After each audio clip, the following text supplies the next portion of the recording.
என்னோடு கூட கர்த்தருடைய வசனத்தை திருப்பிக் கொள்ளும்படி அன்போடு கேட்கிறேன். விசேஷமாக இந்த காலவேளையிலும் ஆண்டோடைய வார்த்தையை தேவனால் சாட்சி பெற்ற தகப்பன்மார்கள் என்கிற தலைப்பிலே நான் உங்களோடு சில காரியங்களை நான் பகிர்ந்து விரும்புகிறேன். வேதத்திலே அநேக தகப்பன்மார்களை குறித்து நாம் வேதத்திலே வாசிக்கிறோம். முதலாவதாக ஆதாமிலே ஆரம்பித்து நீங்கள் புதிய ஏற்பாட்டின் அநேக பரிசுத்தவான்களுடைய வாழ்க்கையை நம்ம பார்க்கிறோம். அநேக தகப்பன்மார்கள் இருந்தாலும் பழைய ஏற்பாட்டிலே காணப்படுகிற ஒரு 4 தேவனால் சாட்சி பெற்ற தகப்பன்மார்களை குறித்து இன்றைக்கு நான் உங்களோடு பகிர்ந்து கொள்ள விரும்புகிறேன். இவர்கள் தேவனுடைய கவனத்தை ஈர்த்தவர்கள், தேவனால் சாட்சி பெற்றவர்கள் என்று நாம் வேதத்திலே நாம் வாசிக்க முடியும். தகப்பனாருடைய பங்கு குடும்பத்திலே மிகவும் முக்கியமானது. ஹல்லேலூயா. இன்னைக்கு நினைக்கிறோம் தகப்பனார் என்று சொன்னால் அவர் வேலைக்கு போவார், வருவார், குடும்பத்தை நடத்துவார், அது மாத்திரமல்ல சம்பாதிச்சு கொடுப்பார். இது மாத்திரமல்ல, தகப்பனார் என்று சொன்னால் ஒரு நல்ல தலைவராக குடும்பத்தை கர்த்தருக்கு ஏற்ற வழியில் நடத்துகிற ஒரு நல்ல தகப்பனாக காணப்பட வேண்டும். இதுதான் தேவனுடைய சித்தமாக இருக்கிறது. வேதத்தில் நீங்கள் பார்க்கும் பொழுது தகப்பன் அல்ல அப்பா என்று சொல்லும் பொழுது பலரை குறித்து சொல்லப்பட்டிருக்கிறது. முதலாவதாக நம்முடைய தேவன் பரலோக தகப்பனாக இருக்கிறார். ஹல்லேலூயா. He is called the heavenly father. பரலோகத்தில் இருக்கிற எங்கள் பிதாவே என்று சொல்லி நாம் புதிய ஏற்பாட்டில் பலமுறை வாசிக்கிறோம். சுவிசேஷங்களில் மாத்திரம் 42 முறை வருகிறது பரலோகத்தில் இருக்கிற எங்கள் பிதாவே, பரலோக பிதாவே என்கிற வார்த்தை.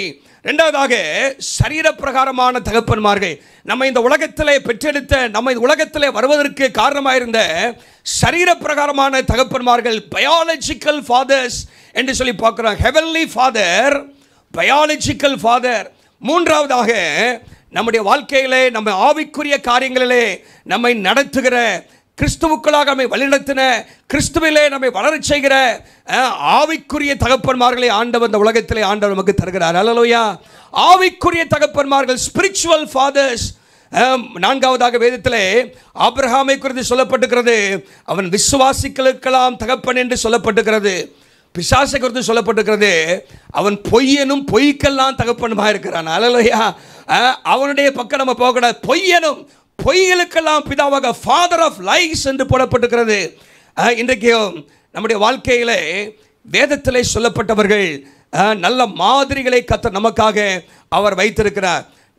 நம்முடைய குடும்பத்தில் நம்முடைய முக்கிய பங்கை ஒவ்வொரு தகப்பனும் நிறைவேற்ற வேண்டும். ஒரு முறை ஒரு சின்ன பிள்ளை, ஒரு பெண் குழந்தை தன்னுடைய தகப்பனார் ஆஃபீஸில் ஒர்க் பண்ணிட்டு இருக்கும்போது மடியில் உட்காந்து அது கூப்பிட்டுட்டே இருந்துச்சான், அப்பா வந்து பாருங்க, நான் ஒரு படம் வரைஞ்சிருக்கிறேன், அந்த படத்தை வந்து பாருங்க அப்படின்னு சொல்லி.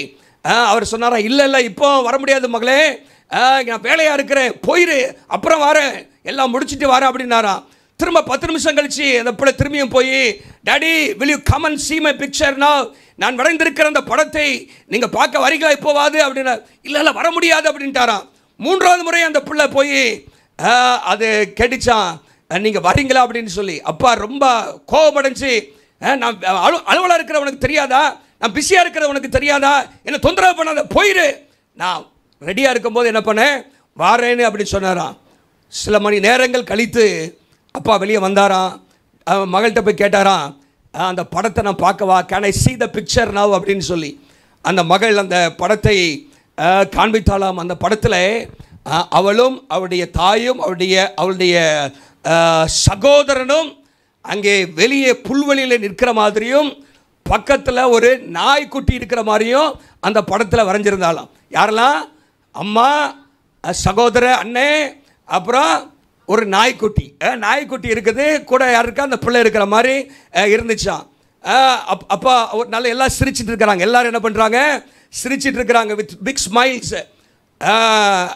அப்பா பார்த்துட்டு கேட்குறாரு, என்னம்மா நல்லா இருக்கு படம், ஆனால் என்ன காணுமே அப்படிங்கிறார். என்னது என்ன காணுமே, அப்பா எங்கே போனார் இந்த படத்தில், என்ன காணுமே அப்படின்னு கேட்கவும் அந்த பிள்ளை சொல்லிச்சான், அப்பா ஆஃபீஸில் ரொம்ப பிஸியாக இருந்தார், அப்பா ஆஃபீஸில் ரொம்ப பிஸியாக இருந்தார், ஆகவே இதில் இல்லை படத்தில் இல்லை அப்படின்னு சொல்லிச்சான்.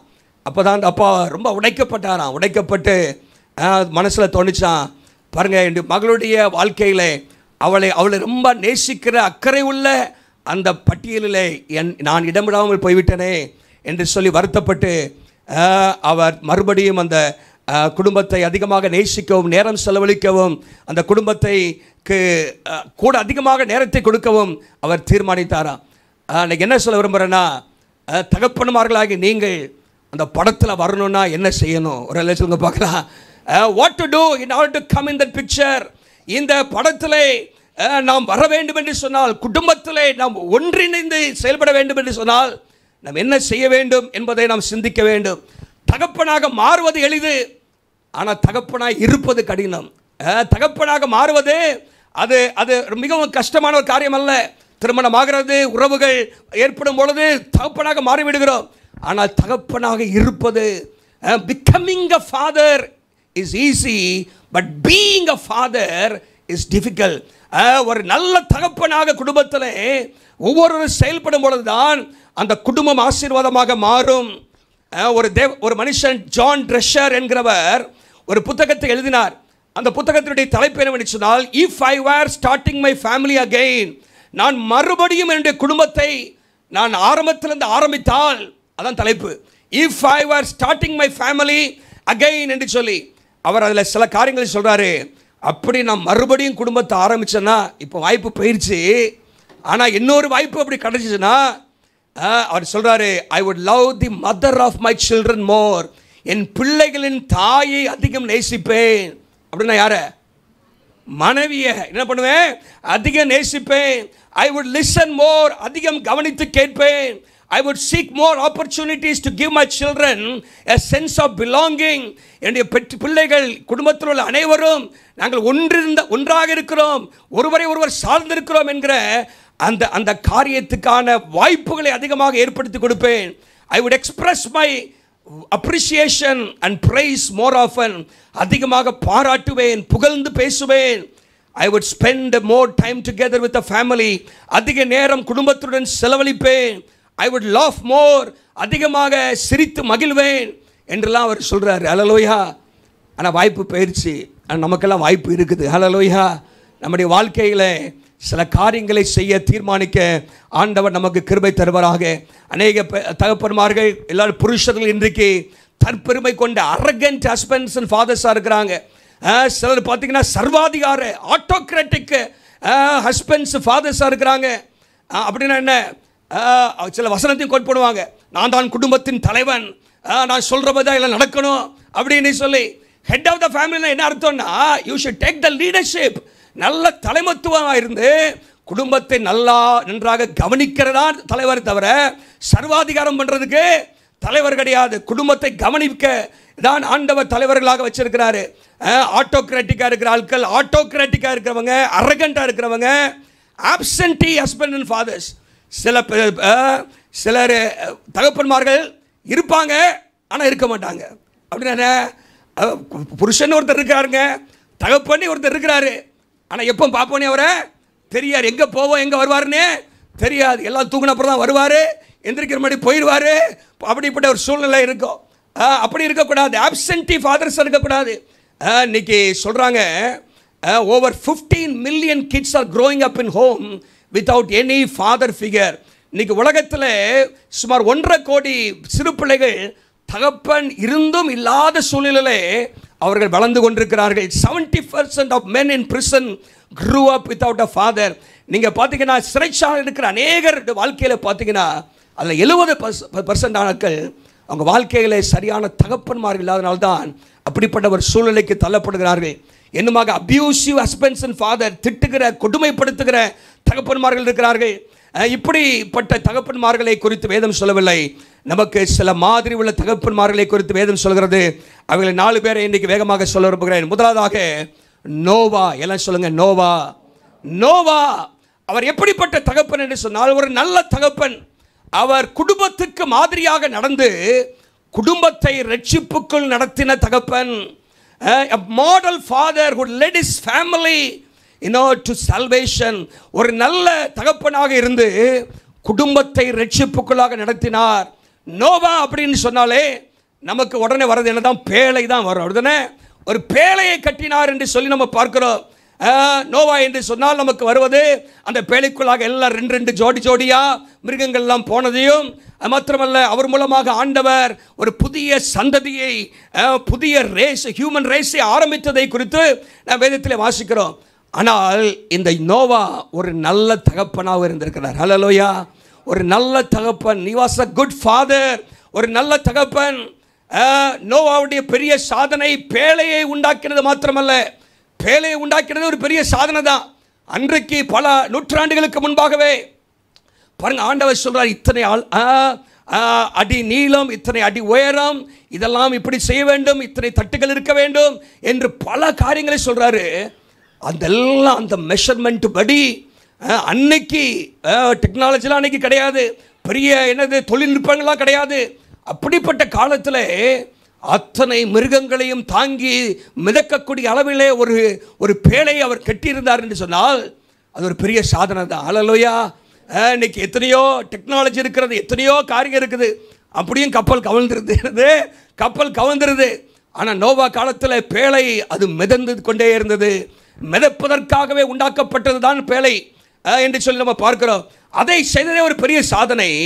ஆனால் அதை காட்டிலும் பெரிய சாதனை என்னவென்று சொன்னால் அந்த முழு குடும்பத்தையும் அந்த பேழைக்குள்ளே கொண்டு வந்தது தான். ஹல்லேலூயா. The greatest accomplishment was his family's faith. அந்த முழு குடும்பமும் கர்த்தரை சேவிக்கிற, கர்த்தரை அறிந்து கொண்டு இந்த பேழைக்குள்ளாக வந்தாங்க பாருங்க. அதுதான் பெரிய சாதனை. ஒரு லட்சம் பார்க்கலாம். இந்த உலகத்திலே நம்ம என்னதான் பெரிய பெரிய சாதனைகள், உலகம் புகழ்பெற்ற, உலகம் போற்றக்கூடிய காரியங்களை செய்தாலும் ஆண்டவருடைய பார்வையில் எது பெரிய சாதனைனா நம்முடைய குடும்பத்தாரெல்லாம் ஆண்டவரை அறியணும். ஹல்லேலூயா. கர்த்தருடைய வசனத்துக்குள்ளாக வரணும், பேழைக்குள்ளாக வரணும். அதுதான் பெரிய சாதனை. That is the greatest accomplishment. Noah பார்த்தீங்கன்னா ஒரு கடினமான காலகட்டத்திலே குடும்பத்தை அவர் என்ன பண்ணார், நடத்தினார் என்று சொல்லி பார்க்கிறோம். அந்த காலகட்டம் எப்படி இருந்தது? ஆதியாகமம் 6ஆம் அதிகாரம் 5ஆம் வசனம் சொல்கிறது. ஆதியாகமத்தின் புஸ்தகம் 6ஆம் அதிகாரம் 5ஆம் வசனம் இப்படியாக சொல்கிறது, மனுஷனுடைய அக்கிரமம் பூமியிலே பெருகினது என்றும் அவன் இருதயத்தின் நினைவின் தோற்றமெல்லாம் நித்தமும் பொல்லாதது. அப்படிப்பட்ட ஒரு உலகம், அவருடைய எல்லாருடைய எண்ணங்களும் மோசமாக இருந்துச்சு. It was an age of wickedness and evil thinking என்று போடப்பட்டிருக்கிறது. அது மாத்திரமல்ல, பாருங்க, அப்படிப்பட்ட காலத்தில் தான் நாமும் இன்றைக்கு இருக்கிறோம். நோவாவின் காலத்தில் நடந்தது போல மனுஷகுமாரனுடைய காலத்திலும் நடக்கும் என்று லூக்கா 17ஆம் அதிகாரத்தில் வாசிக்கிறோம் அல்லவா? இன்னொரு காரியமும் போட்டிருக்கு. ஆதியாகமம் 6ஆம் அதிகாரம் 11ஆம் வசனத்தை பாருங்க. 6ஆம் அதிகாரம் 11ஆம் வசனத்தில், பூமியானது தேவனுக்கு முன்பாக சீர்கெட்டதாக இருந்தது, கொடுமையினால் நிறைந்தது.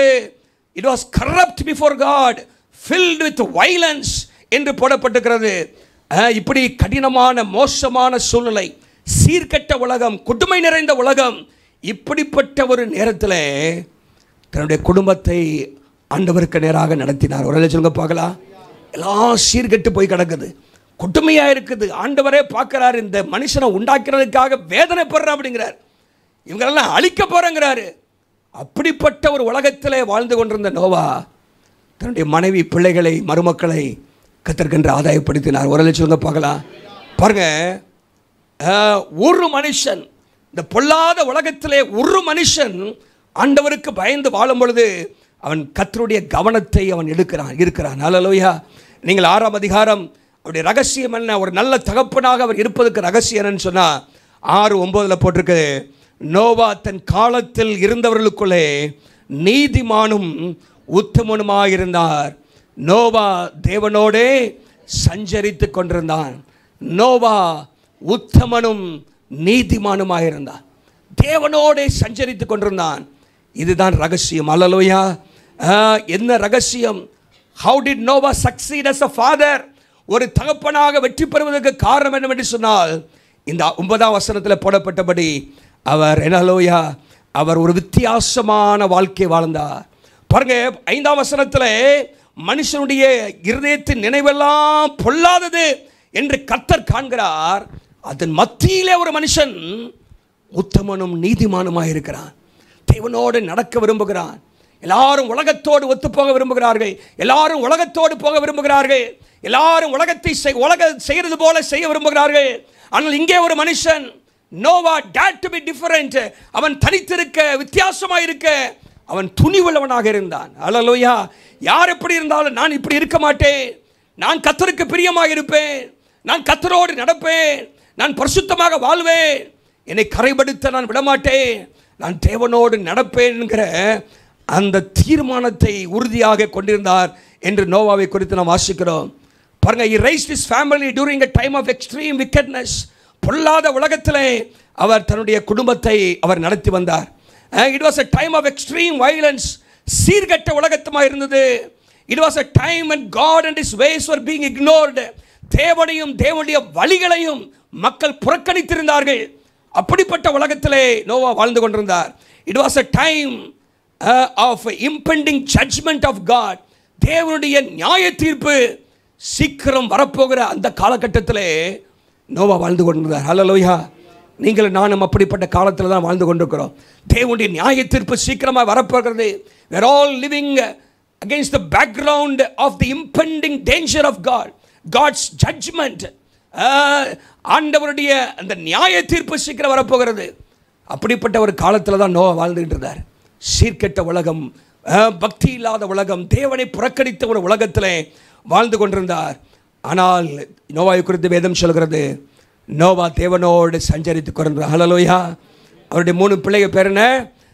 10ஆம் வசனத்தில் போட்டிருக்கு, சேம், காம், யாபேத் என்று சொல்லப்பட்டிருக்கிறது. பாருங்க, தேவனோடு நடந்த ஒரு நல்ல மாதிரி உள்ள பிள்ளைகள் பார்க்கிறார்கள். பாருங்க, இந்த நோவாவுடைய வாழ்க்கையில் பார்த்தீங்கன்னா அவர் முதலாவதாக தேவனோடு சஞ்சரித்தார் என்று போட்டிருக்குது. மாத்திரமல்ல, பேழையை கட்டினார் என்று போடப்பட்டிருக்கிறது. நீதியை பிரசங்கித்தார் என்று போடப்பட்டிருக்கிறது. எல்லா மக்களையும் வரப்போகிற அழிவை குறித்ததான எச்சரிப்பை கொடுத்து கொண்டே இருந்தார். எல்லாரும் ஆனால் கேலி செய்கிறார்கள், அவமானப்படுத்துகிறார்கள், அவரை குறித்து தவறாக பேசுகிறார்கள். இவருக்கு புத்தி இல்லை, அறிவு இல்லை, எதுக்காக இதை கட்டிட்டு இருக்கிறாரு? மழை வரப்போதான், மழைங்கிற வார்த்தையை அன்னைக்கு கேள்விப்பட்டதில்லை, மழைங்கிற ஒன்று வந்ததே கிடையாது. இப்படிப்பட்ட ஒரு சூழ்நிலை இவர் பேழையை கட்டி கொண்டிருக்கிறார். எல்லாரும் அவரை பழித்து பேசி கொண்டிருக்கிறார்கள். இவ்வளவு காரியம் இருந்தாலும் தன்னுடைய பிள்ளைகள் அவர் சொல் பேச்சு கேட்டாங்க. ஒரு ஆள் சொல்லுங்க பார்க்கலாம்.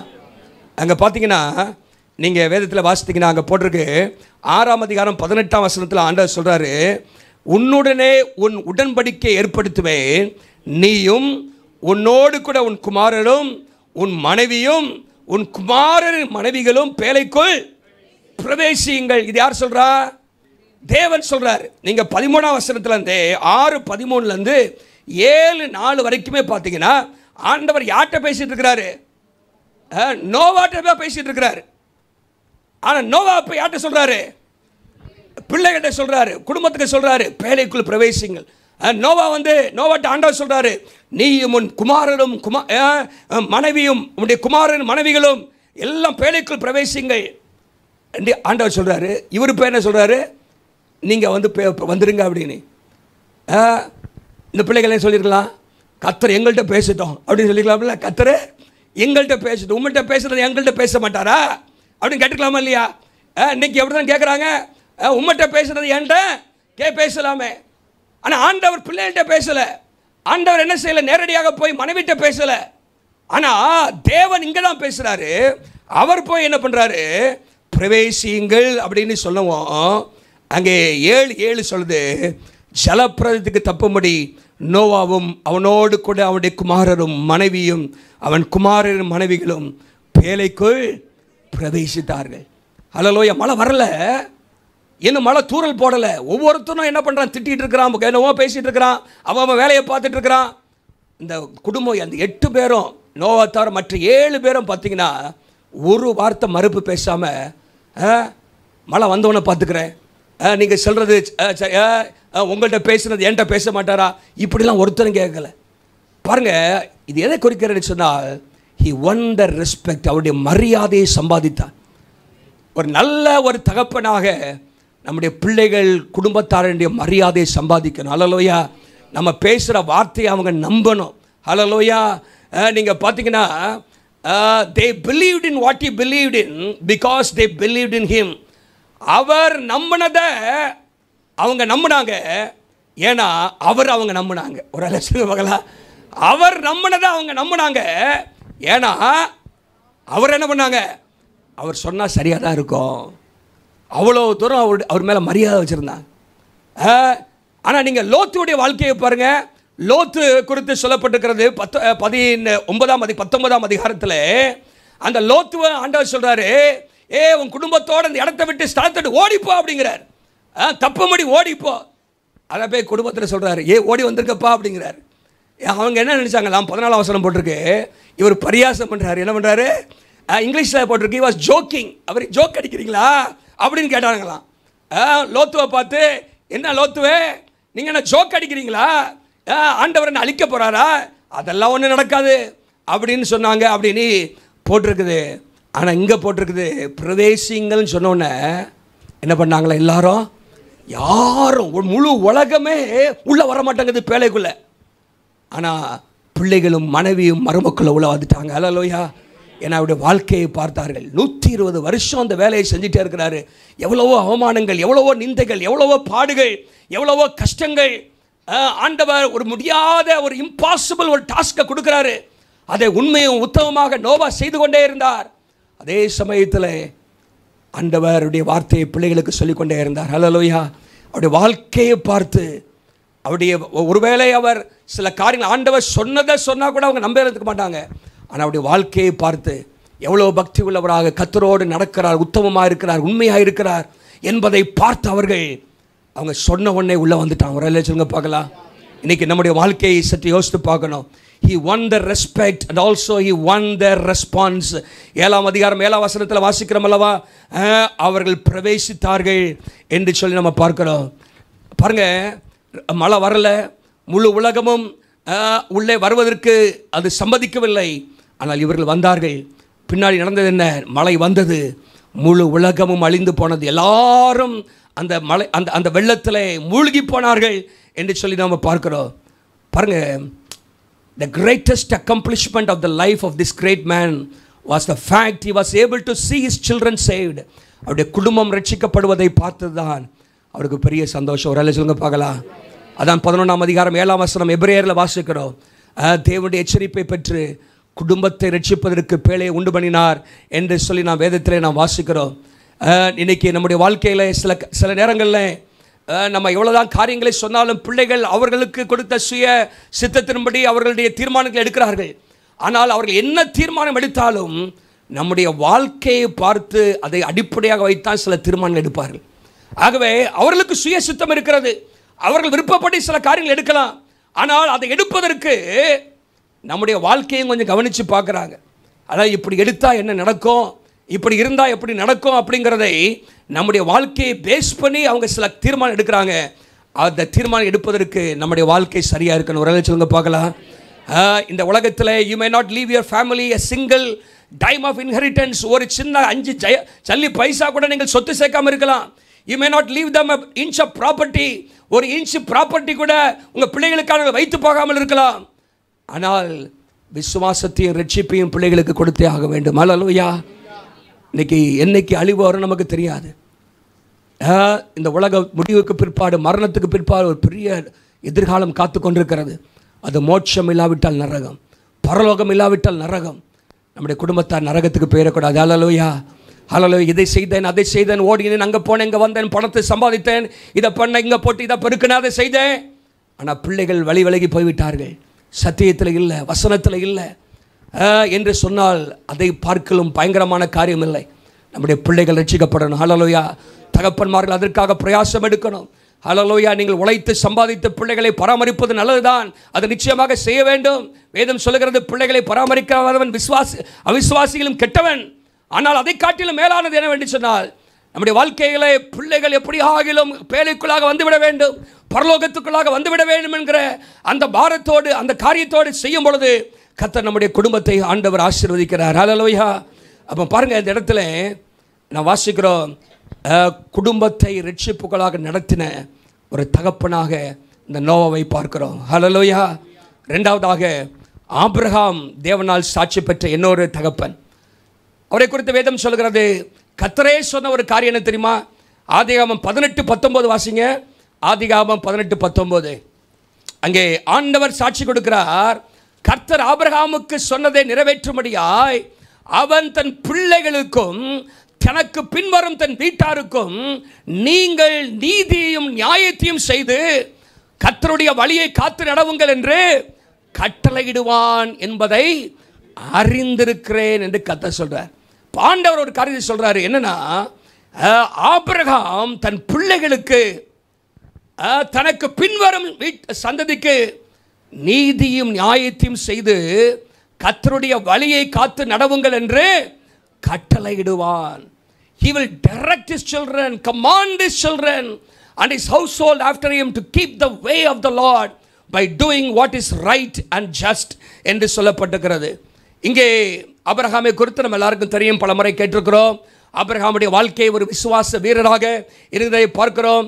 ஆபிரகாமுடைய வாழ்க்கையிலே ரெண்டு முக்கியமான காரியங்கள் மேலோங்கி நிற்கிறது. ஒன்று ஆபிரகாமின் விசுவாசம், ரெண்டாவது என்ன? ஆபிரகாமின் கீழ்ப்படிதல். ஹல்லேலூயா. faith and obedience.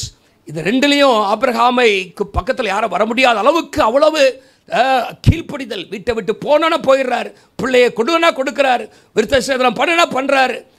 இப்படி அநேக காரியங்களில் உடனடியாக கர்த்தருக்கு கீழ்ப்படிந்த ஒரு மனுஷன், விசுவாச வீரன்.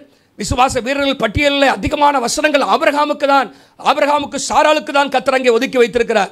அப்படிப்பட்ட ஒரு விசுவாச வீரராக, கீழ்ப்படிதல் உள்ளாக, என்னமாக செபிக்கிற ஒரு மனுஷன். ஒரு அதிகாரம் முழுசுமே நீங்க பார்த்தீங்கன்னா ஆபிரகாமுடைய ஜெபத்தை குறித்து போடப்பட்டிருக்கிறது. ஆதியாகமம் 18ஆம் அதிகாரத்தில் இவ்வளவு காரியங்கள் இருந்தாலும் ஆண்டவர் ஒரு தேசத்தை உருவாக்க நினைத்த பொழுது இந்த ஆபிரகாமை தான் ஆண்டவர் தெரிந்து கொள்கிறார். நோவா காலத்துக்கு பிற்பாடு புதிய சந்ததி உண்டாகிறது. ஆனால் தேவன் தமக்கென்று சொல்லி ஒரு தேசம், தமக்கென்று ஒரு ஜனத்தை பிரித்தெடுத்து அந்த ஜனத்தை இஸ்ரவேல் தேசமாக ஆண்டவர் மாற்ற விரும்பினார். அதற்கு ஆண்டவர் ஆபிரகாமை தெரிந்து கொண்டார். ஹல்லேலூயா. அப்போ சொல்றாரு, இந்த வசனத்தை சொல்லும் பொழுது அவருக்கு இன்னும் பிள்ளையை பிறக்கலை. ஆனால் ஆபிரகாமை குறித்து ஆண்டவர் சொல்றாரு, இந்த மனுஷன் நான் தெரிந்து கொள்கிறேன், அவன் தன் பிள்ளைகளுக்கும் பின்வரும் சந்ததிக்கும் சத்தியத்தை போதிப்பான், இப்படி நடங்கள் என்று சொல்லி கட்டளையிடுவான், நீதியும் நியாயம் செய்து கர்த்தருக்கு பயந்து கர்த்தருடைய வழியை காத்து நடவுங்கள் என்று சொல்லி கட்டளையிடுவான் என்பதை அறிந்திருக்கிறேன் என்று யார் சொல்றா? கர்த்தர் சொல்றாரு பாருங்க. அப்போ அவ்வளவு கான்ஃபிடன்ஸ் யார் மேலே இருந்துச்சு? ஆண்டவருக்கு. ஆபிரகாம் இருக்கிறது. கர்த்தர் ஈசாக்கை ஒரு நல்ல வழியிலே வளர்த்தார். ஈசாக்கு ஒரு பக்தி உள்ள ஒரு மனுஷன். ஈசாக்கு பழைய ஏற்பாட்டில் பார்த்தீங்கன்னா ஒரே மனைவியுடைய ஒரு புருஷனாக, தகப்பனுக்கு கீழ்ப்படுகிற ஒரு பிள்ளையாக காணப்படுகிறத நம்ம பார்க்குறோம். பாருங்க, தியானம் பண்ணுகிறவனாக, ஜெபிக்கிறவனாக இந்த ஈசாக்கு வாழ்க்கை இருக்கிறதை பார்க்கிறோம். 20 வருஷம் பிள்ளை இல்லை, ஆனாலும் பிள்ளைக்காக ஜெபம் பண்ணிக்கிட்டே இருந்தார்.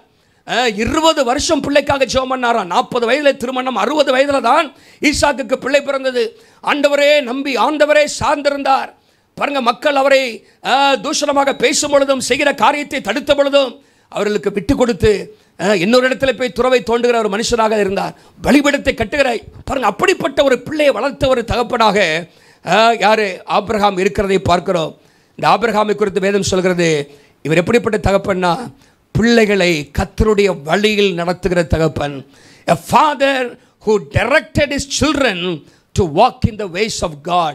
தேவனுடைய வழியிலே, கர்த்தருடைய வழியிலே நடக்கும்படி கட்டளையிட்ட தகப்பன். என்ன தகப்பன்?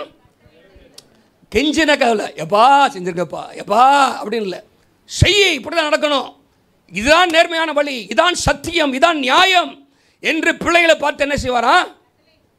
இவள் கமாண்ட் அப்படின்னு போட்டிருக்கு, டைரக்ட் அப்படின்னு போட்டிருக்குது. அங்கே பாருங்க, கர்த்தருடைய வழியை காத்து நடவுங்கள் என்று கட்டளையிடுவான். நம்முடைய வாழ்க்கையில் பிள்ளைகளுக்கு என்ன செய்ய வேண்டுமாங்க? வேதம் சொல்கிறது, சத்தியத்தை அறிவிக்க வேண்டும், சத்தியத்தை போதிக்க வேண்டும். நீதி எது, நியாயம் எது, கர்த்தருடைய வழி எது என்பதை போதிக்க வேண்டும் என்று சொல்லப்பட்டிருக்கிறது. The father is to be the instructor of his family. தன்னுடைய குடும்பத்துக்கு நீதியும் நியாயத்தையும் கர்த்தருடைய வழியையும் போதிக்கிறவர் தான் உண்மையான தகப்பன். ஹல்லேலூயா. நல்ல தகப்பன் எப்படிப்பட்ட இருக்கணும்? இதுதான் பாருங்க, நம்ம கட்டளையிடுறது நம்ம வேலை, ஆண்டவர் கிரியை செய்வார். ஹல்லேலூயா. நீங்கள் அப்படி விட்டுறக்கூடாது. வேதம் சொல்லுகிறது, நீங்கள் எபேசியர் 6ஆம் அதிகாரம் 3ஆம் வசனத்தில் தகப்பனாருக்கு சொல்லப்பட்ட கட்டளை என்ன?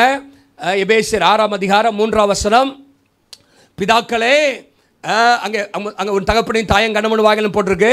அங்கே போட்டு பிதாக்களே உங்களுடைய பிள்ளைகளை கோபப்படுத்தாமல் கர்த்தருக்கேற்ற சிட்சையிலும் போதனையிலும் அவர்களை வளர்ப்பீர்களாக. அங்கே போட்டிருக்கு bring them up அப்படின்னா அது ஆண்டவர் நமக்கு கட்டளை கொடுக்குறார், இப்படி செய்யுங்கன்னு கொடுக்குறாரு. நம்ம என்ன பண்ணணும்? நம்ம பிள்ளைகளுக்கு அதை சொல்ல வேண்டும். நீதிமொழிகள் 4ஆம் அதிகாரம் 1ஆம் வசனத்தில், நீதிமொழிகள் 4ஆம் அதிகாரம் 1ஆம் வசனத்தில் தகப்பன் போதகத்தை கேளுங்கள்னு பிள்ளைகளுக்கு சொல்லப்பட்டிருக்கிறது. பிள்ளைகளுக்கு என்ன சொல்லப்பட்டிருக்குது? போதகத்தை கேளுங்க, இல்லாவிட்டால் நீங்கள் எப்படி வழி தப்பி போய்விடுவீர்கள். 22ஆம் அதிகாரம் 6ஆம் வசனத்தில், நீதிமொழி 22:6 பிள்ளையானவன் நடக்க வேண்டிய வழியிலே நடத்து, அவன் முதிர் வயதாகும் போது அதை விடாதிருப்பான் என்று சொல்லப்பட்டிருக்கிற. பிள்ளையானவன் நடக்க வேண்டிய வழியிலே அவனை நடத்து நடத்து. அங்கே என்ன போட்டிருக்கு அப்படின்னு சொன்னால் ட்ரெயின் அப் அப்படின்னு போட்டிருக்கு. Train up a child in a way that he should go. அதை ட்ரெயின் பண்ணணுமா? என்ன பண்ணணும்? ஹலோ, எதுக்கெல்லாம ட்ரைனிங் கொடுக்குறோம்?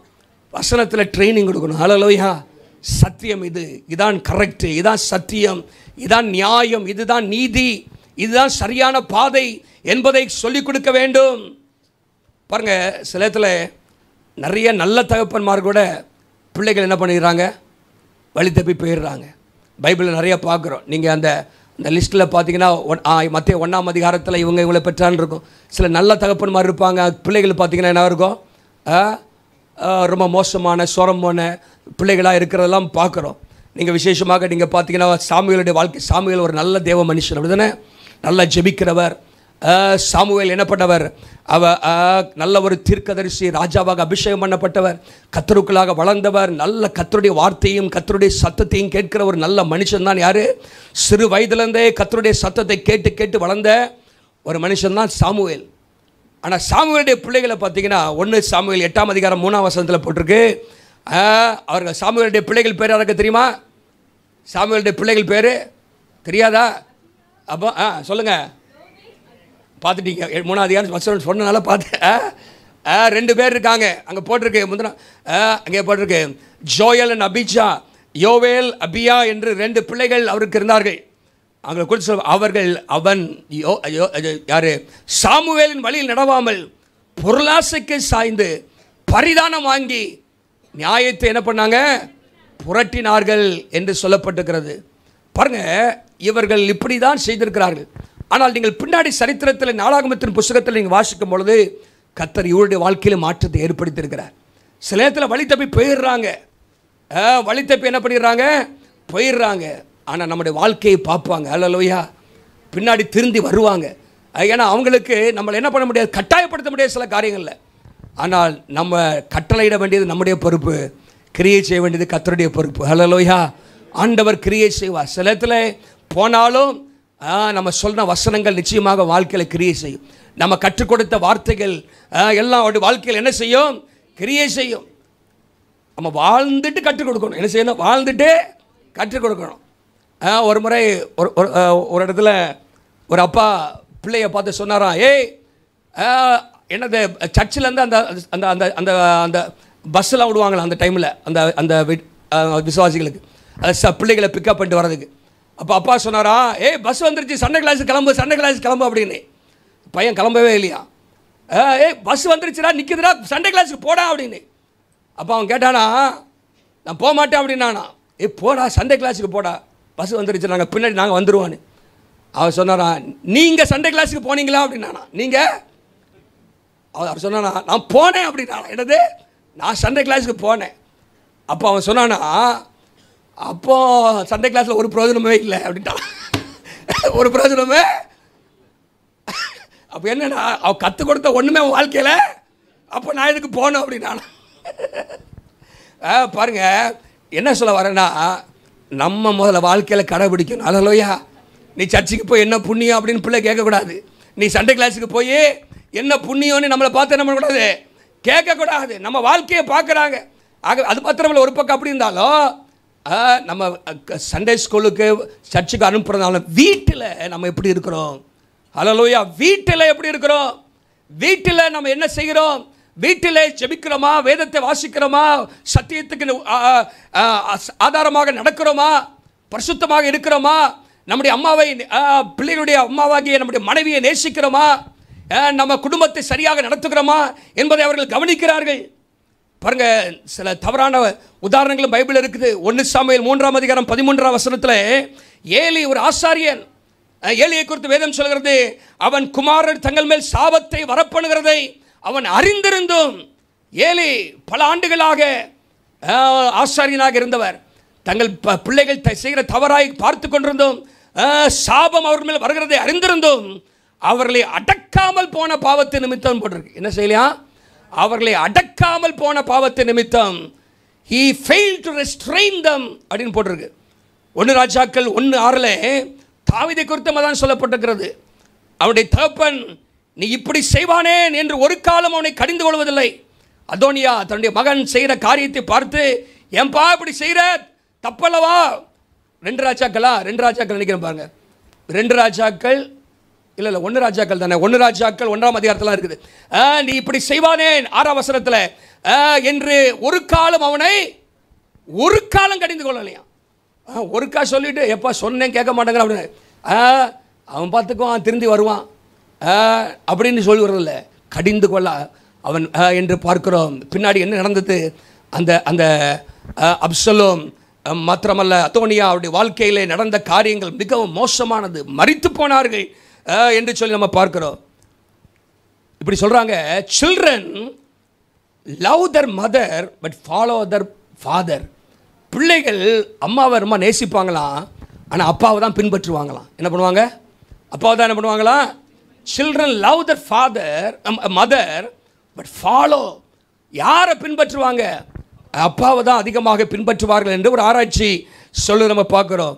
ஆகவே நம்ம கவனமாக இருக்கணும். ஆபிரகாம் எப்படிப்பட்ட தகப்பன்? ஆபிரகாமை குறித்து கர்த்தரே சாட்சி கொடுக்கிறார். என் பிள்ளைகளுக்கு நீதி நியாயத்தையும் சொல்லிக் கொடுத்து கர்த்தருடைய வழியிலே நடவுங்கள் என்று கட்டளையிடுவான். ஹல்லேலூயா! கர்த்தர் அப்படிப்பட்ட கிருபைகளை ஆண்டவர் நமக்கும் தருவாராக. மூன்றாவதாக யோபுவின் புஸ்தகத்தை எடுத்துக்கொள்வோம். 1ஆம் அதிகாரம் 5ஆம் வசனத்தில் யோபு ஒரு நல்ல தகப்பனாக ஆண்டவர் சாட்சி கொடுக்கிறார்.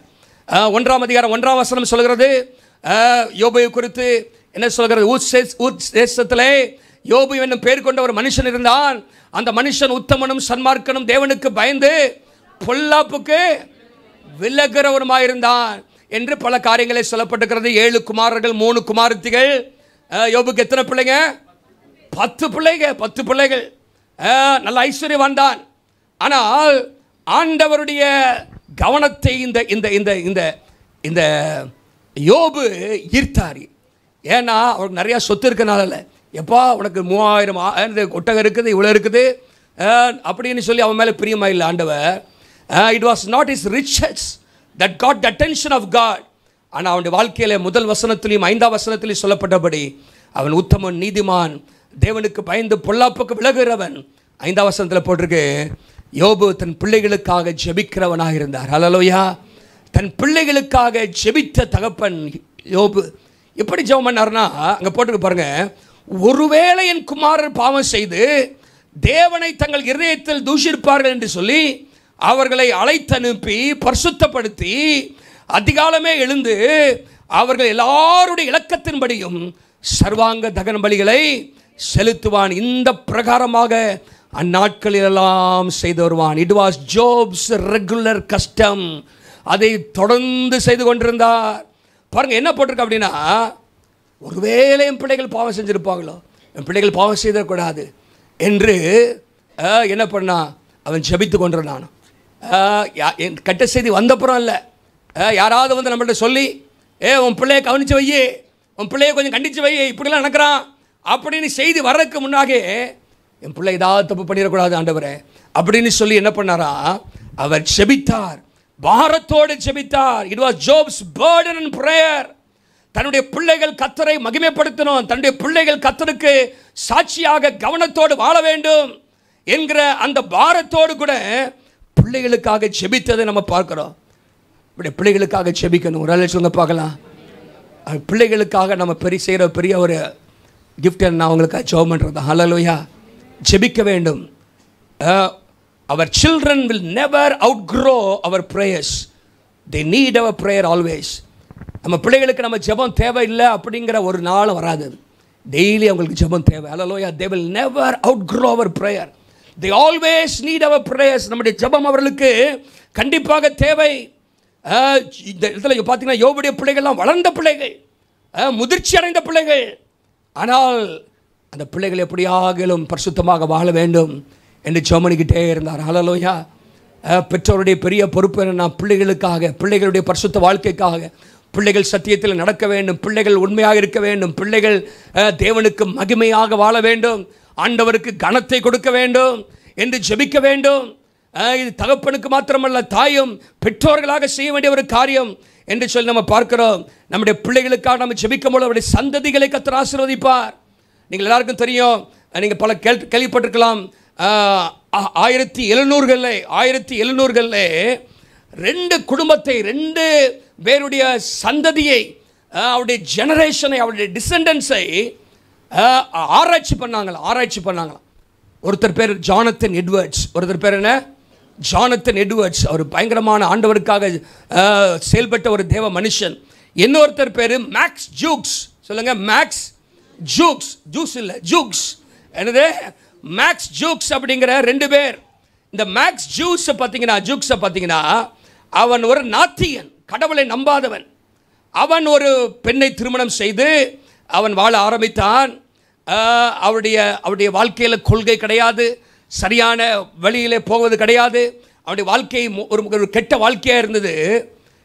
அந்த மேக்ஸ் ஜூக்ஸுடைய சந்ததி ஒரு 1200 பேரை படித்தாங்களாம். அவருடைய சந்தையில் வந்த பிள்ளைகள், பேர பிள்ளைகள், இன்னும் கொள்ளு பேர பிள்ளைகள், இப்படின்னு சொல்லி ஒரு 1200 பேரை உடைய வாழ்க்கையை கொஞ்சம் ஆராய்ந்து பார்த்ததில் அந்த சந்ததி எப்படி இருந்துச்சுன்னா, ஜெபிக்காத, தேவனை நம்பாத, கர்த்தருக்கு பயப்படாத அந்த மனுஷனுடைய சந்ததியில் எப்படி இருந்துச்சுன்னா 310 பேர் நாடோடியாகவே வாழ்ந்தாங்களாம். எப்படி? நாடோடிகளாக இருந்திருக்காங்க. 440 பேர் தவறான உறவு பழக்க வழக்கங்களால் சரீரத்தை கெடுத்து போட்டவர்கள். They physically wrecked their lives by immoral lifestyle. 130 பேர் ஆவரேஜாக 13 வருஷமாவது சிறைக்கு போயிட்டு வந்தவங்களாம். எத்தனை வருஷம்? 13 வருஷமாக சிறைச்சாலைக்கு போயிட்டு வந்திருக்காங்க. 130 பேர். 7 பேர் கொலைக்காரர்களாக இருந்திருக்காங்க. பெரிய படுபாவி கொலைக்காரர்களாக இருந்திருக்காங்க. 145 பேர் குடிகாரர்களாக இருந்திருக்காங்க. 60 பேர் அவர்கள் திருட்டு தொழிலே திருட்டு தொழிலாக வச்சுருந்துருக்காங்க. Habitual and professional thieves and robbers. 90 பேர் விபச்சாரக்காரர்களாக இருந்திருக்கிறாங்க. 20 பேர் தான் படிச்சிருக்கான். அதுலேயும் பார்த்தீங்கன்னா 10 பேர் சிறைச்சாலையில் தான் படிச்சிருக்கிறான். எங்கிறது படிச்சிருக்கிறான்?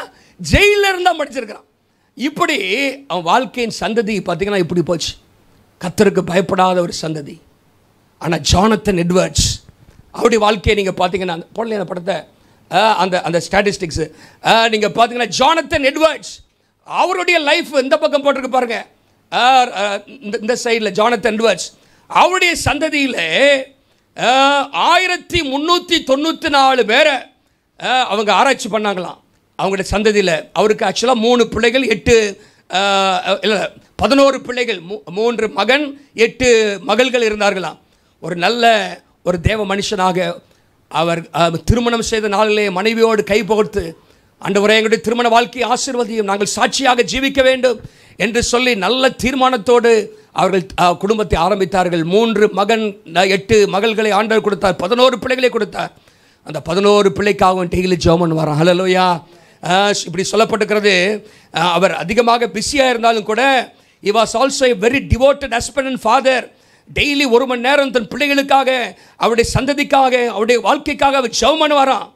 அவருடைய சந்ததியில் பார்த்தீங்கன்னா 300 பேர் நல்ல ஊழியம் செய்கிறவர்களாக, கிளர்ஜிமேனாக, மிஷனரிஸாக, தியாலஜிக்கல் ப்ரொஃபஸர்ஸாக, இறையியல் ஆசிரியர்களாக, மிஷனரிகளாக, போதர்களாக இருந்திருக்கிறாங்க. எத்தனை பேர்? 300 பேர். 100 பேர் காலேஜ் ப்ரொஃபஸர்ஸாக இருந்திருக்கிறாங்க. 100 பேர் காலேஜ் ப்ரொஃபஸர்ஸ், 100 பேர் நல்ல அட்டார்னேஸ், 30 பேர் ஜட்ஜஸ், நல்ல நீதிபதிகளாக அவர்கள் இருந்திருக்கிறார்கள். 60 பேர் டாக்டர்ஸாக, ஃபிசிஷியன்ஸாக இருந்திருக்கிறாங்க. அதில் ஒருத்தர் டீன் ஆஃப் மெடிக்கல் காலேஜில் டீனாக வந்திருக்கிறாரு. 14 பேர் யூனிவர்சிட்டி, பல்கலைக்கழக பிரசிடென்ட்ஸாக இருந்திருக்கிறாங்க. அது மாத்திரமல்ல 75 பேர் இல்லை 75 பேர் ஆர்மி நேவி ஆஃபீஸர்ஸாக இருந்திருக்கிறாங்க. 3 பேர் அந்த அமெரிக்காவில் உள்ள ஸ்டேட் கவர்னர்ஸாக இருந்திருக்கிறாங்க. அதில் கீழே பார்த்தீங்கன்னா ஒருத்தர் அமெரிக்க துணை ஜனாதிபதியாக கூட மாறி இருக்கிறார். இந்த சந்ததி எப்படி ஆசீர்வாதமாக இருந்திருக்கு பாருங்கள். ஹல்லேலூயா. நீ பிள்ளைகளின் பிள்ளைகளை காண்பாய் என்று ஆண்டவர் சீயோனிலிருந்து கர்த்தர் ஆசீர்வதிப்பார். 128ஆம் சங்கீதத்தில் சொல்லப்பட்டிருக்கிறது முதல் வசனம், கர்த்தருக்கு பயந்து அவர் வழியில் நடக்கிற மனுஷன் பாக்கியவான். பாருங்க எப்படி சந்ததியை பாருங்க. அந்த ஜானத்தன் எட்வர்ட்ஸுக்கு அதெல்லாம் தெரியாது, இப்படிலாம் என் சந்ததி இருக்குமான்னு சொல்லி. ஆனால் பரிசுத்தமாக பிள்ளைகளுக்காக ஜெபித்தார். ஹல்லேலூயா. பிள்ளைகளுக்காக பாரத்தோடு ஜெபித்த அந்த சந்ததி எவ்வளவு ஆசீர்வாதமாக மாறிற்று என்று பார்க்கிறோம். ஆகவே தகப்பனாக பெற்றோர்களாக நம்முடைய பிள்ளைகள் கர்த்தருக்கு சாட்சியாக வாழணும். நம்முடைய பிள்ளைகள் கர்த்தருடைய நாமத்தை மகிமைப்படுத்த வேண்டும். நம்முடைய பிள்ளைகள் கர்த்தருடைய நாமத்தை உயர்த்த வேண்டும் என்கிற அந்த தீர்மானத்தோடு வாழ ஆண்டவர் நமக்கு கிருபை தருவாராக. கடைசியாக யோசுவா ஒரு நல்ல தகப்பன். முதலாக சொன்னேன், நோவா தன்னுடைய குடும்பத்தை ரட்சிப்புக்குள்ளாக நடத்தின தகப்பன். ரெண்டாவதாக ஆபிரகாமை குறித்து ஆண்டவர் சாட்சி கொடுத்தார். தன் பிள்ளைகளை கர்த்தருடைய வழியிலே அவன் நடக்க கட்டளையிடுவான் என்று சொல்லி. மூன்றாவதாக யோபு தன் பிள்ளைகளுக்காக பாரத்தோடு ஜெபித்து தகப்பன். நான்காவதாக யோசுவா அவருடைய வாழ்க்கையை நம்ம பார்க்குறோம். அவன் முழு தேசத்துக்கே தன்னுடைய குடும்பத்தை மாதிரியாக வச்ச தகப்பன். ஹல்லேலூயா. அவன் எல்லாருக்கும் தெரியும்.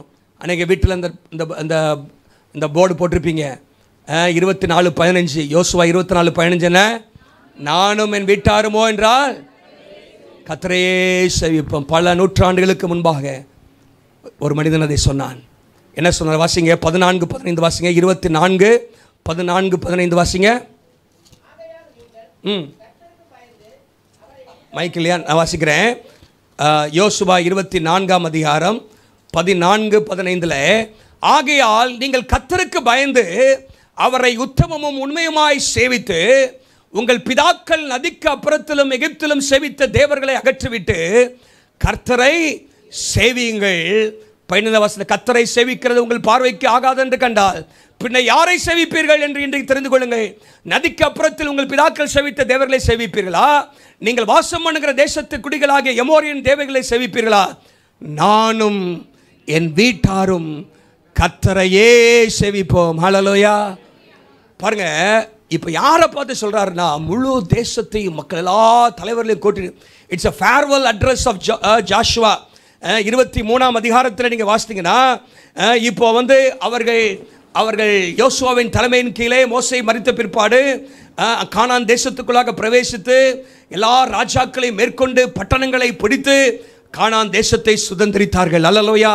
அந்த தேசத்தை 12 கோத்திரத்துக்கும் யோசுவா பிரித்து கொடுத்தார். தேசம் கர்த்தருடைய வசமாயிற்று என்று பார்க்கிறோம்.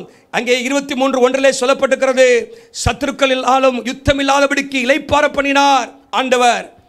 யோசுவா இப்பொழுது வயது சென்று முதிர்ந்தவனான போது 2ஆம் வசனத்தில் சொல்லப்பட்டிருக்கிறது, அவன் யோசுவா இஸ்ரவேல் மூப்பரையும் தலைவரையும் நியாயாதிபதிகளையும் அதிபதிகளையும் மற்ற எல்லாரையும் அழைப்பித்து, ஹல்லேலூயா, எல்லாரையும் கூப்பிட்டு சொல்றாரு, ஐ எம் வெரி ஓல்டு, நான் வயது சென்று முதியவனாயிட்டேன். ஆனால் சொல்றார், கர்த்தர் இப்படிலாம் நமக்கு செஞ்சாரு. ஆண்டவர் ஆபிரகாமை அழைத்தார், ஈசாக்கை கொடுத்தார். 24ஆம் அதிகாரத்தில் அவர் சொல்கிறார், அந்த சந்ததியிலே வந்த மக்களை எகிப்துக்கு ஆண்டவர் போக பண்ணினார். அங்கே ஆரோனை மோசையும் கொண்டு எகிப்தியரை அங்கே வாதித்தார். அது மாத்திரமல்ல, அவர்களை அங்கிருந்து புறப்பட பண்ணினார். இப்பொழுது நீங்கள் பார்க்கிறபடி எல்லா சத்துருக்களையும் எதிரிகளையும் ஆண்டவர் துரத்திவிட்டு இந்த தேசத்தை உங்களுக்கு கொடுத்தார். நீங்கள் பண்படுத்தாத தேசம், நீங்கள் கட்டாத பட்டணங்கள் ஆண்டவர் கொடுத்தார். அவைகள் குடியிருக்க பண்ணினார். நல்ல நீங்கள் நடாத திராட்சை தோட்டங்களையும் பலனையும் ஆண்டவர் உங்களுக்கு இவ்வளவு ஆசீர்வாதமாக நன்மையாக கொடுத்திருக்கிறார் என்று சொல்லிவிட்டு சொல்றாரு, நீங்க யாரை இனிமேல் சேவிக்க போறீங்க? நீங்க யாரை சேவிக்க போறீங்க அப்படின்னு சொல்றாரு. அவர் சொல்லிட்டு அவர் சொல்றாரு, நானும் என் வீட்டாருமோ என்றால் கர்த்தரையே சேவிப்போம். நீங்க எப்படி அப்படின்னு கேட்டு 3 முறை அவங்க சொல்றாங்க, நாங்களும் கர்த்தரையே சேவிப்போம். 18ஆம் வசனத்தில் பாருங்க. 18ஆம் வசனத்தில் அங்கே சொல்லப்பட்டிருக்கிறது, அவங்க சொல்றாங்க, ஆகையால் நாங்களும் கர்த்தரை சேவிப்போம், அவரே நம்முடைய தேவன், என்று சொல்லுகிறார்கள். 21ஆம் வசனத்தில் ஜனங்கள் யோசுவாவை நோக்கி அவர் சொல்கிறாரு, நீங்கள்லாம் செவிக்க மாட்டீங்க, ஒழுங்காக இருக்க மாட்டீங்க அப்படின்னு சொன்னோன்னு அவங்க சொல்கிறாங்க, இல்லை அப்படி அல்ல, நாங்கள் கர்த்தரையே சேவிப்போம் என்றார்கள். 24ஆம் வசனத்தில் பாருங்கள், 24ஆம் வசனத்தில் அப்பொழுது ஜனங்கள் யோசுவாவை நோக்கி நம்முடைய தேவனாகிய கர்த்தரையே சேவித்து, அல்லேலூயா, அவர் சத்தத்திற்கே பாருங்க, கர்த்தரையே சேவித்து அவருடைய சத்தத்திற்கே கீழ்ப்படிவோம் என்றார்கள். 31ஆம் வசனத்தில் போட்டிருக்கு. 31ஆம் வசனத்தில் யோசுவா உயிரோடு இருந்த சகல நாட்களிலும் கர்த்தர் இஸ்ரவேலுக்கு செய்த அவருடைய கிரியை யாவையும் அறிந்து யோசுவாவுக்கு பின்பு வெளிநாள் உயிரோடு இருந்த மூப்பருடைய சகல நாட்களிலும் இஸ்ரவேலர் கர்த்தரை சேவித்தார்கள். அல்லேலூயா. அநேகருக்கு ஒரு மாதிரியாக இருந்த கர்த்தரை சேவிப்பதிலே தேசத்திற்கே தன் குடும்பத்தை மாதிரியாக காண்பித்த ஒரு தகப்பன் தான் அந்த யோசுவா. அல்லேலூயா. நானும் என் வீட்டாருமோ என்றால் கர்த்தரையே சேவிப்போம். அல்லேலூயா. என்ன சொல்ல வரேன்னா, நம்முடைய குடும்பம் அநேக குடும்பங்களுக்கு மாதிரியாக இருக்கணும். Joshua set the example for every home in the nation. ஒவ்வொரு குடும்பத்திற்கும் எங்கள் குடும்பத்தை பாருங்க, நாங்கள் கர்த்தரையே சேவிக்கிற குடும்பம். அல்லேலூயா. கர்த்தரையே சேவிக்கிற குடும்பம் என்று அவர்கள் சொல்லக்கூடிய அளவில் எல்லாரும் சொல்கிறாங்க. இவர் சொல்கிறாரு, நீங்கள் ஒன்றும் சரியாத ஆள் கிடையாதுப்பா. ஆனால் அவனுடைய இம்பேக்ட் வந்து பல நாள் இருந்துச்சு. ஆனால் ரொம்ப நாள் கழித்து திரும்பியும் போயிட்டானுங்க பின்னாடி. ஆனால் ஒரு மனுஷனுடைய தாக்கம் பாருங்கள், அவர் செத்த பிறவோ நீங்கள் பாருங்க 31ஆம் வசனத்தில் யோசுவாவுக்கு பின்பு வெகு நாள் உயிரோடு இருந்த மூப்பருடைய சகல நாட்களிலும். அப்போது ஒரு பெரிய ஒரு இம்பேக்ட், பல சந்ததிக்கு பல நாட்கள், என்னது பல சந்ததிக்குன்னு சொல்ல முடியாது, பல நாட்கள் வருஷங்கள் அவர் மரித்த பிற்பாடும் யோசுவாவுடைய வாழ்க்கையை ஒரு தாக்கத்தை ஏற்படுத்திகிட்டே இருந்துச்சு. அல்லேலூயா. பிள்ளைகளை பார்த்துருப்பான், யோசுவாவுடைய வாழ்க்கையை பாருப்பா, அந்த குடும்பத்தை பாரு அப்படின்னு சொல்கிற அளவுக்கு ஒரு மாதிரி உள்ள குடும்பத்தை ஏற்படுத்தி போனார் என்று பார்க்கிறோம். The greatest legacy we pass on as fathers is not our inheritance. It is the spiritual heritage that we give to our children. நம்முடைய சொத்துக்களை வைத்து போவதல்ல, ஆவிக்குரிய சொத்து, சரீர பிரகாரமான அல்ல, அதையும் வைக்கணும். பைபிளில் சொல்லியிருக்கு, 2 கொரிந்தியர் 12ஆம் அதிகாரத்தில் சொல்லப்பட்டிருக்கிறது, பிள்ளைகள் பெற்றோர்களுக்கு அல்ல, பெற்றோர்கள் பிள்ளைகளுக்கு என்ன செய்யணுமா, ஆஸ்திகளை சேர்த்து வைக்கணும்னு போட்டிருக்குது. அது ஒரு பக்கம் இருந்தாலும், ஆனால் அதை காட்டிலும் முக்கியமான ஆஸ்தி என்னது? விசுவாசம், ரட்சிப்பு என்கிற ஆஸ்தி. அல்லேலூயா. இந்த ஆஸ்தியெல்லாம் பரலோகத்துக்கு ஒரு மனுஷனை கொண்டு போக முடியாது. ஆனால் ரட்சிப்பு, அல்லேலூயா, பாவ மன்னிப்பு, பரிசுத்த வாழ்க்கை என்கிற அந்த சொத்து இருக்கு பாருங்க. ஆகவே தான் புதிய ஏற்பாட்டில் யோவான் அப்போஸ்தலன் சொல்கிற, என் பிள்ளைகள் சத்தியத்தை நடக்கிற சந்தோஷத்திலும் பெரிய மிகுதியான சந்தோஷம் எனக்கு இல்லை என்று சொல்கிறார். நீங்கள் வேதத்தில் எங்கே வாசிக்கும் பொழுது 3 யோவானில் நாம் வாசிக்கிறோம், நம்முடைய வாழ்க்கையில் பெரிய சந்தோஷம். 3 யோவான் 4ஆம் வசனத்தில், என் பிள்ளைகள் சத்தியத்தில் நடக்கிறாங்க. ஒரு அல்ல சொல்லுங்க பார்க்கலாம். என் பிள்ளைகள் சத்தியத்தில் நடக்கிறார்கள், என் பிள்ளைகள் நல்ல ஆவிக்குரிய சபைக்கு போகிறார்கள், என் பிள்ளைகள் டெய்லி வேதத்தை வாசிக்கிறார்கள், என் பிள்ளைகள் அல்லேலூயா உலகத்தினாலே அவர்கள் வாரிக்கொண்டு போய்விட மாட்டார்கள், எங்கள் பிள்ளைகள் கர்த்தருக்காக உறுதியாய் நிற்பார்கள் என்கிற அந்த காரியம்தான் என்னது நம்முடைய வாழ்க்கையில் மிகுந்த சந்தோஷத்தை என்ன பண்ணோம், கொடுக்க வேண்டும் என்று பார்க்கிறோம். You can't do anything about your ancestors, but you can certainly do something about your descendants. நமக்கு முன்னோர்கள் அவங்க எப்படி வாழ்ந்தார்கள் அதை நம்ம மாற்ற முடியாது, அப்படி தானே? அவங்க வாழ்ந்துட்டு போயிட்டாங்க. ஆனால் நமக்கு பின் வருகிற வாழ்க்கையில் மாற்றத்தை ஏற்படுத்த முடியும். அல்லேலூயா. பின் வருகிற சந்ததி வாழ்க்கையில் மாற்றத்தை ஏற்படும். அவங்க எப்படி இருந்தாங்க, அவங்க அது எப்படியோ அவங்க போயிட்டாங்க. ஆனால் நம்ம பின்னாடி அல்லேலூயா ஒரு தாக்கத்தை நாம் ஏற்படுத்த ஆண்டவர் நமக்கு கிருபை தருவாராக. What made Joshua a great father? என்னன்னு சொன்னால், is determination to follow the Lord. கர்த்தரை சேவிக்க, கர்த்தரை பின்பற்ற அல்லேலூயா உறுதியாக இருந்தார். எவ்வளவு கஷ்டங்கள், பாடுகள் பாருங்கள். மோசேக்கு பின்பாக, மோசே போன பிற்பாடு பயங்கர சவால்களை அவர் சந்தித்தார். ஒரு பக்கம் தேசத்தின் மக்களுடைய சவால்கள், அங்கே பிரச்சனைகள், எதிரிகள், 7 அந்த ஜாதியினரை துரத்த வேண்டும், பல ராஜாக்களை மேற்கொள்ள வேண்டும், இப்படிலாம் பல காரியங்கள் இருக்கிறது. யோசுவா ஆயி பட்டணத்தை பிடிக்கும் போது கையை நீட்டிக்கிட்டே இருந்தாலும் அதெல்லாம் பாருங்கள், எவ்வளவு அர்ப்பணத்தை பார்க்குறோம். அதே சமயத்தில் குடும்பம், எங்கள் குடும்பத்தையும் பாருங்கன்னு சொல்கிற அளவுக்கு அவங்க குடும்பத்தை அல்லேலூயா நானும் என் வீட்டாருமோ என்றால் அல்லேலூயா கர்த்தரையே சேவிப்போம். இன்றைக்கு இந்த திருச்சபையில் இருக்கிற குடும்பங்கள் பாருங்க, ஆண்டவர் 3 நிறுவனங்களை உண்டாக்கினார். ஒன்று குடும்பம், முதலாவது, ரெண்டாவது திருச்சபை, மூன்றாவது தேசம். குடும்பம் எப்படி இருக்கிறதோ அப்படிதான் சபை இருக்கும். நம்ம குடும்பங்கள் நன்றாகிட்டால் சபை நல்லாயிரும். குடும்பங்கள் ஆசீர்வாதமாக இருந்தால் சபையும் ஆசீர்வாதமாக இருக்கும். அல்லேலூயா. குடும்பங்கள் மாதிரியாக இருந்தால் சபை மாதிரியாக இருக்கும். ஆகவே ஒவ்வொரு குடும்பமும், நான் தகப்பனுக்கு மாத்திரம் சொல்ல, தாயும் பிள்ளைகள் எல்லாரும் சேர்ந்து நல்ல மாதிரி உள்ள யோசுவாவை போல நம்ம எல்லாரும் சொல்ல தெரிந்திருக்க வேண்டும். நானும் என் வீட்டாருமோ என்றால், அந்த 23ஆம் அதிகாரத்தில் நீங்கள் பார்த்தீங்கன்னா அந்த ஜனங்களெல்லாம் கூட்டி வச்சு சில காரியங்களை சொல்கிறாரு. அதில் பார்த்தீங்கன்னா 6ஆம் வசனத்தில் சொல்கிறாரு, மோசே நியாயப்பிரமாண புத்தகத்தில் எழுதியிருக்கிறதை விட்டு வலதுபுறமாவது இடதுபுறமாவது சாயாமல் அதை கை கொள்ள நிர்ணயம் பண்ணிக்கொள்ளுங்கள். நிர்ணயம், கீப் காட்ஸ் வேர்ட் அப்படின்னு சொல்கிறாரு. அங்கிட்டு இங்கிட்டு சாயாம ஆண்டவருடைய வசனத்தை பின்பற்றுங்கன்னு சொல்லி 8ஆம் வசனத்தில் சொல்கிறாரு, உங்கள் தேவனாய கர்த்தரை பற்றி கொண்டிருங்கள். cleave to the Lord, cling on, hold fast. ஆண்டவரை பற்றி கொள்ளுங்கள் என்று சொல்கிறார். 11ஆம் வசனத்தில் உங்கள் தேவனாய கர்த்தரிடத்தில் அன்பு கூறும்படி உங்கள் ஆத்மாவை குறித்து மிகவும் எச்சரிக்கையாக இருங்கள். உங்கள் ஆத்மாவை குறித்து எச்சரிக்கையாக இருங்க. கர்த்தருடைய வசனத்துக்கு கீழ்ப்படிங்க, கர்த்தரையே பின்பற்றுங்கள், பற்றி கொள்ளுங்கள் என்று சொல்லி நல்ல காரியங்களை சொல்லிக்கொண்டு போகிற நம்ம பார்க்குறோம். ஆகவே நானும் என் வீட்டாருமோ என்றால் கர்த்தரையே சேவிப்போம். ஹல்லேலூயா. இந்த கிருபைகளை கர்த்தர் நமக்கு தருவாராக. ஹல்லேலூயா. ஒருவேளை உங்களுடைய வாழ்க்கையில் சில பாரங்கள் இருக்கலாம். என்னுடைய பிள்ளைகள் என்று ரட்சிக்கப்படவில்லையே, என்னுடைய கணவர், என்னுடைய மனைவி, என்னுடைய உடன் பிறந்தவர்கள். ஹல்லேலூயா. கர்த்தர் இந்த நாட்களில் ஒரு மாற்றத்தை ஆண்டவர் தரணும்.